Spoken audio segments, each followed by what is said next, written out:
hip-hop conversations. Like sit down, dead end hip-hop conversations. We're here with Night Wonder. What's good, homie? Peace to the age. Dead end hip-hop.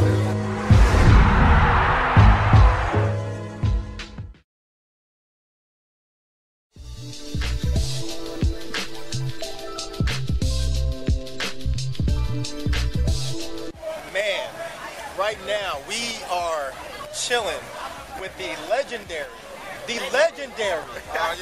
legendaries, DJ Mr. fucking Len right now. Hi, I'm Mr. fucking Len.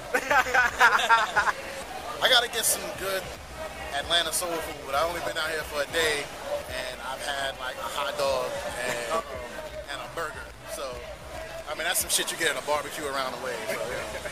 But I'm here till like Monday, so I know. And tomorrow Sunday, I know everybody's gonna have some cooking on Sunday. I might just pick a church. Yeah, it's like I'm going to that church. Yeah, I won't be going to Eddie Long Church.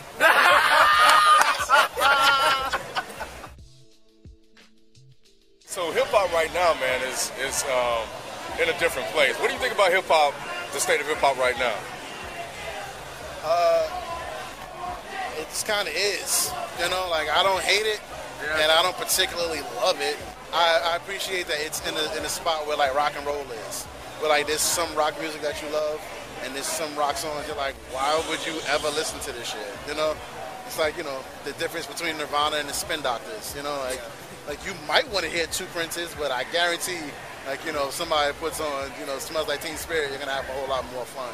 Because you definitely don't want to hear the whole Spin Doctors album. Right. You just want to hear that one song. Yeah, you want to hear that one song. I'm good. But somebody puts on Nevermind, you're like, wait a minute, play Lithium. You know, so like, yeah. But it's definitely better than it was, you know, a couple of years ago. For hip hop? Yeah. Is it? I think so. I think it's the same. Like, you know, I was about to say, I don't see a difference. because the thing is, like, it's all about what you're paying attention to. You know, Okay, like that's a good point. Like that's a good point. if your CD player breaks or like you lost your iPod, you're fucked. Like you're just listening to the radio and you're like, I hate hip hop. But like somebody sends you like a new MP3 and you're like, you know what? I'm gonna listen to this. And you're like, oh, Madlib got something new out. And you're like, oh, MF Doom got something new out. You know, so you'll be into the digital age, then because of the digital. Yeah. Man, that's crazy. Yeah, I think that is a good point, because if I think about, and I guess based on what I was saying, it was on the radio level. Yeah. But, you know, because I pay attention to what's on the radio, and consider back what's on the radio in 2006 or whatever, what's on there now is a lot better than it was, but maybe not 100%, but I guess you're right. I have to pay attention to what's on the radio, you know? I know. Like the radio has proven to us a long time ago that they just don't give a shit. Right? They're like, did you want to hear something smart? Because we're not going to do that. So they're like, all right, well, I'm not going to listen to you. Right. Hip-hop, we're so interested in preservation that, like, I don't think that we can let something die if we wanted it to. There's a lot of shit that should have died a long time ago. You know, a lot of philosophies, a lot of ways that people approach music should have died a long time ago, you know? And some things like got accepted into hip hop that never should have been, and like, you know, we couldn't preserve that. Okay. But like the one thing that we did preserve was the thought that we should have preserved it. So like now, like, you know, it's this endless circle, and like it's just never gonna die. Like there was a time when everyone thought like, oh, they're gonna ban hip hop. Try it. Like, how do you ban? Show me the genre of music that got banned. You know. People make racist rock music.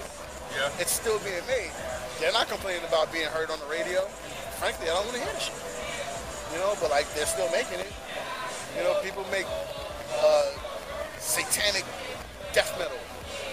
Yeah, you know what? You're not going to hear that on the radio, but guarantee you, it's still being made. You know, so hip hop's not going anywhere. You know, and anywhere else in the country, you can say like, yeah, you know, I'm going to Atlanta. Everybody, they're the South. And like, nah, like. Right.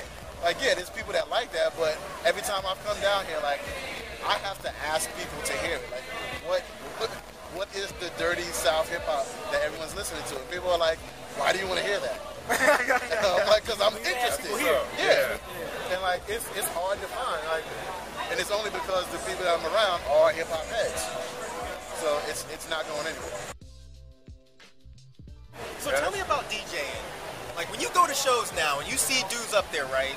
And I was talking to him about this earlier. Like, you go to a show and you see somebody that's rapping, and in the back, all they have is a laptop.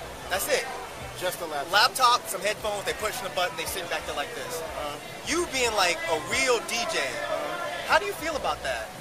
Like, do you go in there and you're like, that ain't DJing? Well, it's not. Thank you. Like when you see an apple, two apples and stuff, and then that's it. Yeah, no, that's like you're doing electronic music. You know, like this, and like that's cool. Like I like Daft Punk. You know what I'm saying? Like they press the shit out some buttons, you know? Right. But the difference is like they can actually DJ as well. But like, you know, when you see them, like, you know, they're like, and it's not always about like cutting and scratching. It's about like, you know, being able to control a mood, you know, and like there's a whole lot more than just blending, and you know, like, there's a musical knowledge that goes into it. So not everybody's sitting there with a pair of headphones on. Like, I get on a plane, everybody has on headphones. I'm not looking like, hey, that guy's a fucking DJ. That guy's a fucking DJ. They're just people with headphones and like, you know, a really expansive MP3 collection. Yeah, but what do you think that's going to do for the culture, though? Because we are in a digital age, right? That's kind of where I guess the technology is taking us. So how do we preserve the art of DJing if that's where it's going with Serato's and Apple laptop? You roll with the punches. Like Serato is, I can't even say it's a necessary evil. It's necessary, you know? Okay. I've been carrying records for years, and like I'm tired. Like I'm not 19, you know?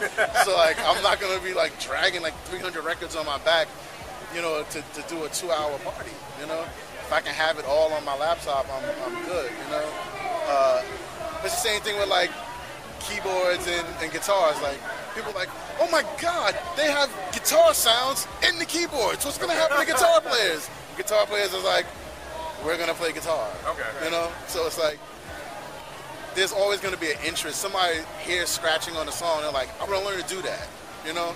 As long as someone does it. You know, or you go to a show, like we've been doing like Cold Floor reunion shows, and the one thing that people have been saying is like, yo, you're doing those cuts live.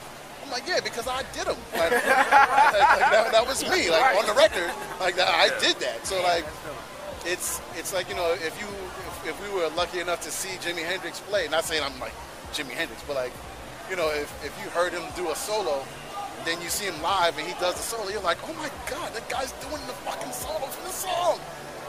You want that, you know? So like, it's as long as people want to put on a show, as long as people are interested in doing something that is a little better than just hitting enter, you know? Like, it's going to be there. Who else are you working with now besides obviously Gene, besides Sally Launch, working on a new album finally. Okay. Yeah. Can you release any features? Not yet. Not yet? Not yet. Okay. But it's going to be really different. Okay. If y'all heard Pity the Fool, it's there. Like, It's been a minute, right? Yeah. I started a label. Like I work with a lot of people, but like it's been a while since I've done like a Mr. Len record. So Yeah. I figured I'd get greedy again. Okay, I told myself I wasn't going to do this, but I have to ask you. I'm sorry. I know this is probably annoying as hell, but I got to ask you anyway. What was the Company Flow reunion like?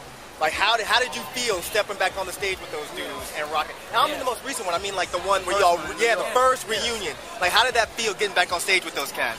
First, like, when you walk into the club, you're like, wow, it's a lot of people here. You know?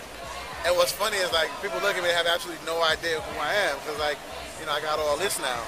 So, like, they think I'm still, you know, like, hey, he doesn't look 20. Hey, I don't. I was very young then.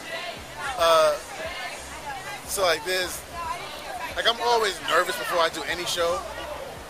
And then a lot of it, like, it was like muscle memory. Like, the beat comes on, and I'm like, I know this record. Right. Like, I know, you know, like all the time, the dropouts and, like, you know, all the ad-libs, like, it all just kind of came back. And then it's like a big rush of, oh, shit, these people actually came here to hear, like, you get used to doing shows where it's like, next up is, you know, Syphilis on the Moon, you know, and like, you know, these people actually came out because Juggernauts and Coflow was performing. So like, That's crazy. So like when you did that, you realized how important that album was. Like once you saw all them people, it was like, oh shit, like this shit is real. and it's funny when you recognize a couple of faces. You're like, oh shit, yo, this dude used to be at all the shows. Like 10 years ago, right? Yeah. That album y'all put together, man, was crazy though. Like, you know what I'm saying? Like come on now. You have to have known a little bit. Like, okay, this album we dropped was crazy. No. I thought it was, I liked it. Like, you know, I thought this shit was hot. Okay. But, you know, like, I live in Jersey where people just don't give a shit. Okay. And like, we would do shows, like, you know, I'd go overseas. People would be like, we love you! And like, this kid's just like, I started scratching because of you. I'm like, yeah, that shit's awesome. And I get home, they're like, fuck you. So I'm like, okay, all right. But you know, I really learned to just like, kind of take everything with a grain of salt. Really? So you ever walk around being like, I put out an album that absolutely changed underground hip hop? Because you did. I only feel that way when like some young kid is talking shit. Okay. And I'm like, yo, like, I changed your life. Right. Okay. You know, like you wouldn't you would never be able to even think about putting out a record had we not done that. Right. You know? But like for the most part, there's this artist that'll tell me like we've done that, and like I look at them as contemporaries. So I'm like, I don't see that. Like, you know, like I said, if you're like 22 and younger, you know what I'm saying? I'm like, yeah, respect me, little man. You know? Earthlings, what's up? My name is Mr. Motherfucking Len. This is Dead End Hip Hop. Mike C-Town, chillin'. This is my new brother, Mike C-Town. Get it straight. Now his name is Mr. Mike C-Town. That was good. That was good. Thanks for dropping that classic. Oh, it's an honor, man. I appreciate you, man. Really appreciate you, for real, man. Thank you.